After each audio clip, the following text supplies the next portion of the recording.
Friends നമസ്കാരം. പുതിയൊരു വീഡിയോയിലേക്ക് എല്ലാവർക്കും സ്വാഗതം. നമ്മുടെ പൊതുജീവിതത്തിൽ എല്ലാ മേഖലയിലും ഉണ്ടായിട്ടുള്ള ചേർന്ന് നിൽക്കുന്ന ഒരു വാക്കാണ് കടം എന്ന് പറയുന്നത്. വ്യക്തിപരമായി പറയുകയാണെങ്കിലും ബിസിനസ് സ്ഥാപനങ്ങളിലും അതുപോലെ തന്നെ രാഷ്ട്രങ്ങളുടെ കാര്യമെടുക്കുകയാണെങ്കിലും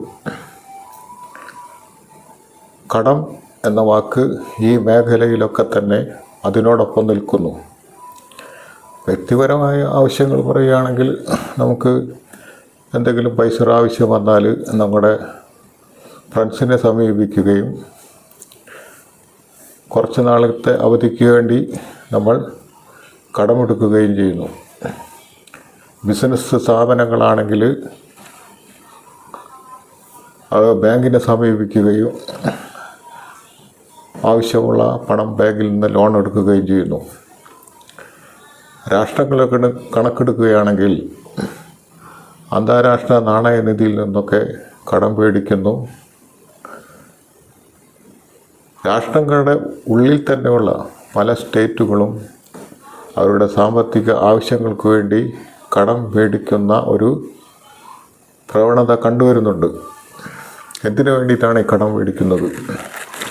അവരുടെ സാമ്പത്തിക ആവശ്യങ്ങൾ എന്താണോ അത് പലവിധ പദ്ധതികൾക്ക് പണം തികയാതെ വരുമ്പോൾ പൊതുവിപണിയിൽ നിന്നോ കേന്ദ്ര സർക്കാരിൽ നിന്നൊക്കെ കടം എടുക്കുന്ന ഒരു പ്രവണതയുണ്ട്. അപ്പോൾ നമ്മുടെ കേരളത്തിൻ്റെ കാര്യം എടുക്കുകയാണെങ്കിൽ കേരളം അതിൻ്റെ കടം എന്ന് പറയുന്നത് പുതിയ CAG റിപ്പോർട്ട് പ്രകാരം കേരളത്തിൻ്റെ കടം എന്ന് പറയുന്നത് ആശങ്കയ്ക്ക് വക നൽകുന്ന ഒന്നല്ല. അതിനെ വിഷമഘട്ടത്തിലൂടെ ഉള്ള ഒരു കട ബാധ്യതയിലല്ല കേരളം കടന്നു പോകുന്നു എന്നുള്ളതാണ്. കാരണം അദ്ദേഹം പറയുന്നത് കേരളത്തിൻ്റെ മൊത്തം ആഭ്യന്തര ഉൽപ്പാദനത്തിൻ്റെ അതായത് GDP-യുടെ 36.5% മാത്രമാണ് കേരളത്തിൻ്റെ കടമെന്ന് പറയുന്നത്. ആ കടം ഈ കഴിഞ്ഞ ബഡ്ജറ്റ് അവതരിച്ചപ്പോൾ കടം 34.4% കുറയും എന്നാണ് CAG റിപ്പോർട്ട് പറയുന്നത്. അങ്ങനെ കേരളത്തിൻ്റെ കാര്യത്തിൽ അങ്ങനെ പറയുമ്പോൾ ഇന്ത്യയിലെ മറ്റ് സ്റ്റേറ്റുകളുടെ കടത്തിൻ്റെ കാര്യത്തിൽ ഒരു പട്ടിക തയ്യാറാക്കുകയാണെങ്കിൽ കേരളത്തിൻ്റെ സ്ഥാനം എവിടെയാണ്? കേരളത്തിൻ്റെ സ്ഥാനം എന്ന് പറയുന്നത് വളരെ മുന്നിലൊന്നുമല്ല. കേരളത്തിൻ്റെ സ്ഥാനം എന്ന് പറയുന്നത് 17ാം സ്ഥാനമാണ്.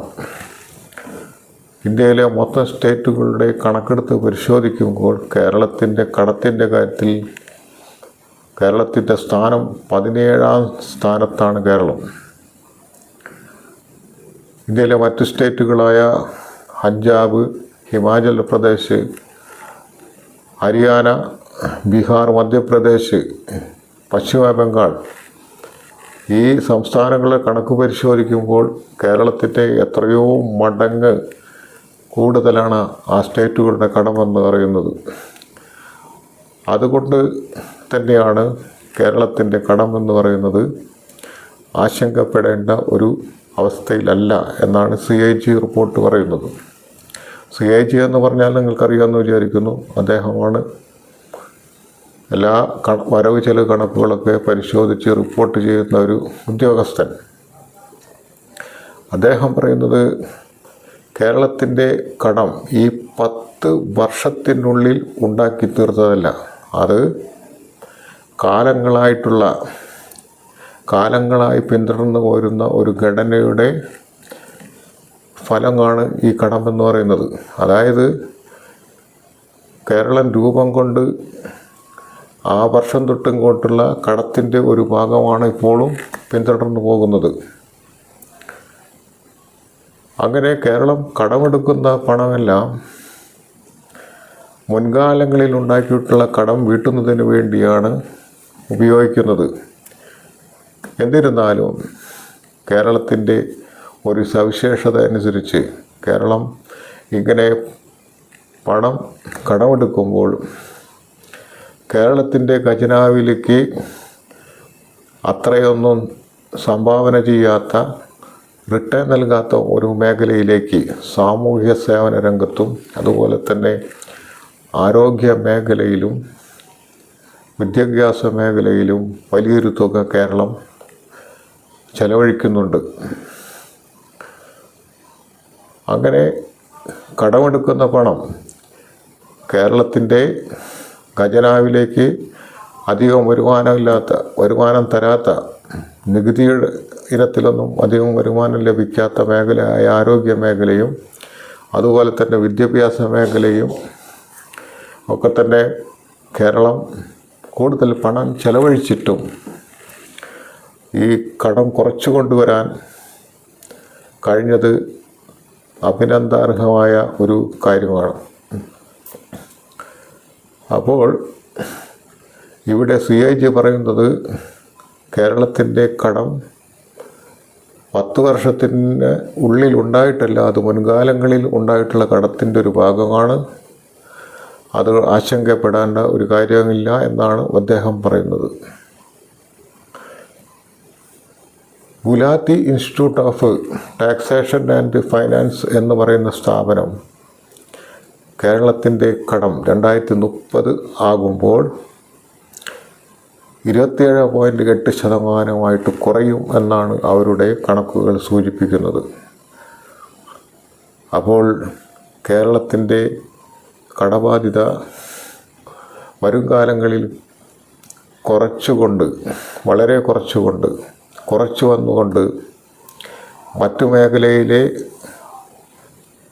ശ്രദ്ധ തിരിച്ചു വ്യാവസായികമായിട്ടും പിന്നെ മറ്റു മേഖലകളിലൊക്കെ പണം ചെലവഴിച്ചുകൊണ്ട് കേരളത്തെ കൂടുതൽ വികസിത മേഖലയിലേക്ക് തിരിക്കാനുള്ള ഒരു അവസരം ഉണ്ടാകട്ടെ എന്ന് നമുക്ക് ആശിക്കാം.